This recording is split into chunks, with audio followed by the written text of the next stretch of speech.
मराठी कादंबरी परीघ. लेखिका सुधा मूर्ती. भाग दुसरा. चैत्र महिना. गावातल्या आंब्यावर फुललेल्या मोहराचा सुगंध पसरला होता. कोकिळेची कुहू ऐकू येत होती. गाव निशब्द होतं. युगादी म्हणजे गुढीपाडवा, वर्षारंभाचा दिवस. सगळे आपापल्या घरात आनंदानं सण साजरा करण्यात गढून गेले होते. पण मृदुला मुळातच आपल्या गावातल्या सगळ्यांपेक्षा वेगळी होती. झोके घेता घेता मृदुला आपल्या घराकडे बघत होती. तिच्या मनात जीवनाविषयी अति उत्साह होता. प्रत्येक बाबतीत तिला पराकोटीची आसक्ती असायची. अभ्यास असो, स्वयंपाक असो किंवा विणकाम भरतकाम असो, प्रत्येक क्षणी ती जीवनाकडे वेगळ्याच दृष्टीने बघायची. सकाळचा सूर्य केवळ आपल्यासाठीच उगवतो असा तिला विश्वास असायचा. इंद्रधनुष्य आपल्यासाठीच उमटले अशी तिची भावना असायची. प्रत्येक महिना हा तिच्यासाठी अपरिमित आनंद घेऊन यायचा.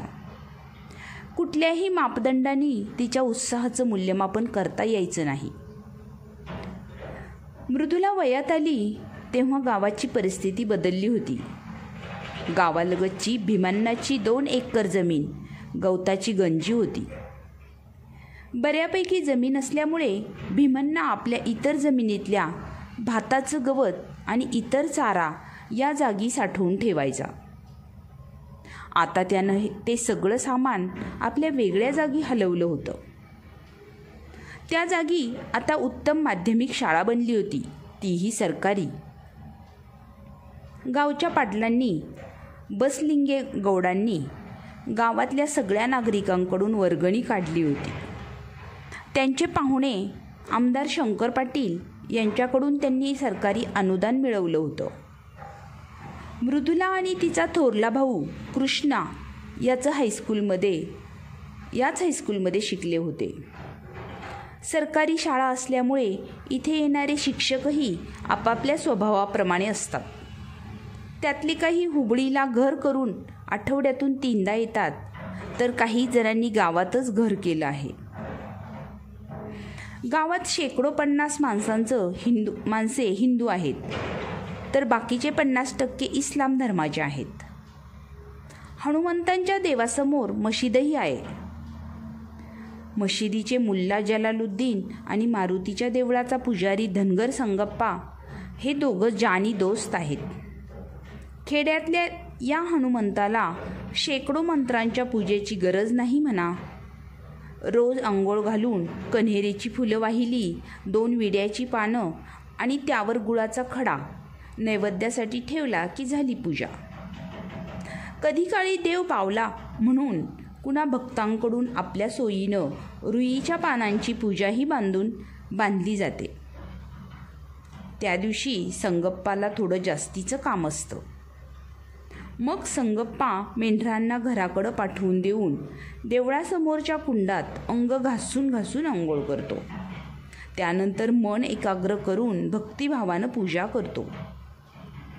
पण सणासुदीला आणि हनुमान जयंतीच्या दिवशी मात्र संगप्पाची पूजा नसते. पुजारी असला तरी त्या दिवशीची पूजा भीमण्णाच्या हातची असते. तोही त्याला तोंडपाठ असलेले 4-6 मंत्र म्हणून घंटा वाजवतो. कदाचित त्या मंत्रांचा हनुमंताशी काही संबंधही नसेल. शिवाय तिथे ते मंत्र कोण ऐकणार म्हणा. भीमण्णाही काही एवढा पंडित नाही.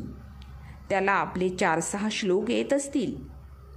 पूजेच्या वेळी हे श्लोकही आठवले नाहीत तर तो भगवद्गीतेतील यदा यदा हि धर्मस्य वगैरे म्हणून मंगळारती करून मोकळा होतो. प्रत्येक संस्कृत शब्द म्हणजे श्लोक आणि प्रत्येक श्लोक म्हणजे पवित्र मानणाऱ्या या गावातल्या भाबड्या लोकांच्या दृष्टीनं ही एक महापूजा असायची. भीमण्णाची बायको रकुमाबाई अतिशय भयभक्तीनं सोवळ्याचा स्वयंपाक करून भर उन्हात अनवाणी पावलांनी नैवेद्याची परात केळ्याच्या पानानं झाकून हनुमंताला नैवेद्य दाखवते.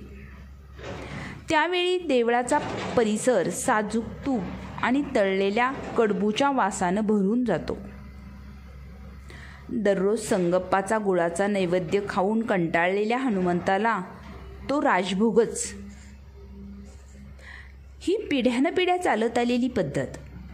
यावर गावात कधीही मतभेद व्हायचा प्रश्न आला नाही. तसंच या पद्धतीला मठाची किंवा तिथल्या स्वामींची रीतसर आज्ञाही नाही. कुठल्याही प्रकारची आर्थिक आवक नसलेल्या या हनुमंताला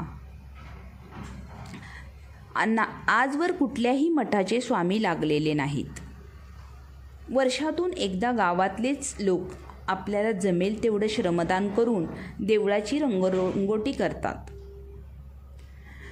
बहुतेक वेळा जलालुद्दीन मुल्ला आपला नमाज पढून झाला की हनुमंतांच्या देवळाच्या कट्ट्यावर संगप्पाची वाट बघत बसतो. विड्याच्या पानाची पूजा असेल तर आदले दिवशी विड्याची पानं पुसून त्यांची देठं खुडून ती पानं सांगाड्याला लावायचं कामही त्याचंच. सोपवलेलं काम निगुतीनं पुरं करणं हे शेतकरी जलालुद्दीनचं वैशिष्ट्य. सगळी खुदाची इच्छा, हनुमंतांची कृपा हे त्याच्या तोंडातलं परवलीचं वाक्य. फारशी मतं नसल्यामुळे हे छोटंसं गाव अजून राजकीय नकाशावर आलं नाही. त्यामुळे आजपर्यंत हे गाव शांत आहे. अगदी अयोध्या प्रकरण झालं तेव्हाही इथल्या मुसलमानांना काय करावं ते कळेनासं झालं होतं. ते घाबरे झाले होते. नंतर कुठं अयोध्या, कुठं बाबरी मशीद. अख्ख्या आयुष्यात हुबळीचं मार्केट आम्ही नाही ओलांडलं. आपल्याला काय करायचे ते घेऊन असं म्हणत हे नेहमीसारखे जगत राहिले. मशिदीच्या आवारात संत पीर फकीर मुल्लाची समाधी आहे. गावची माणसं त्याला पीर साबचा दर्गा म्हणून ओळखतात. सगळे गावकरी वर्गणी गोळा करून वर्षातून एकदा उरूस साजरा करतात. या उरुसासाठी लांब लांबून माणसं येतात. एकदा हुबळीच्या भक्तांनी हिरव्या समाधीला भगवी चादर पांघरली होती. लहानपणापासून मृदुला न चुकता इथल्या उरुसाला जाते. गावातली बायका मुलं आजारी पडली की या पीर साबला नवस बोलतात, नवस फेडतात. भीमन्नाचं घर किमान 105 वर्षापूर्वीचं असावं. त्यांच्या आठवणीप्रमाणे ते याच गावचे. घरात मुलांची संख्या नेहमीच बेताची राहिल्यामुळे घरात वाटण्या झालेल्या नाहीत. गावाबाहेर पिढ्यानपिढ्या चालत आलेली जमीन आहे, बागायत आहे. घरात पूर्वी 8 बैलजोड्या होत्या, आता ट्रॅक्टर आहे. दुभत्यासाठी गाई म्हशी असणं तर अगदी स्वाभाविक आहे. संपूर्ण गावात बसलिंगे गौडाच्या पाठोपाठ भीमन्नाचं घरच मोठं म्हटलं पाहिजे. जुन्या काळचं मोठाले खांब असलेलं दुमजली घर, बाहेर कट्टा, ओसरी, माजघर, मोठालं स्वयंपाकघर, त्याहून मोठी जेवणाची खोली, 3-4 छोट्या छोट्या खोल्या, मागच्या बाजूला भात साठवून ठेवायला केलेलं कोठार, माडीवर फुलं, फळं, धान्याच्या बिया साठवायला असलेली जागा, आणखीही 2-3 छोट्या खोल्या, परिसरात विहीर, जुईचा मांडव, सदोदित एक ना एक भाजी, त्यात भोपळा तर सततचा. भीमन्नाची बायको रुक्मिणीबाई सौनूरची. ते गावही आतल्या रस्त्यानं गेलं तर 14 किलोमीटरवर आहे. आज बंगळूरमध्ये जयनगर आणि मल्लेश्वरम 16 किलोमीटरवर आहे. पण या गावात आणि सौनूरमध्ये पराकोटीचं अंतर आहे. सौनूरमध्ये 16 ओळ जरा जास्तच आहे. तिथे मठ, पूजा, व्रत, वैकल्य यांचा प्रभावही जास्तच आहे. अशा गावातली रुक्मिणी या गावी येऊन रकुमाबाई झाली. तिच्या माहेरची माणसं इथे आली की काट्यावर उभी असल्यासारखी असतात. तसंच भीमन्ना सौनूरला गेला की त्याला तापलेल्या तव्यावर उभं असल्यासारखं वाटतं. भीमन्ना रकुमाबाईला 2च मुलं, थोरला कृष्णा आणि धाकटी मृदुला. खरं तर कृष्णाचं नाव देवाचं ठेवायचं म्हणून हनुमंत ठेवलं होतं, पण रखुमाबाईच्या आईला ते पटलं नाही. त्याचवेळी ती उडुपीला जाऊन आल्यामुळे त्यांनी ते बदलून कृष्णा हे नाव ठेवलं. सुरुवातीला भीमन्ना आवर्जून हनुमा अशी हाक मारायचा, पण लवकरच त्याने हार मानली आणि कृष्णा हेच नाव त्यानंही मान्य केलं.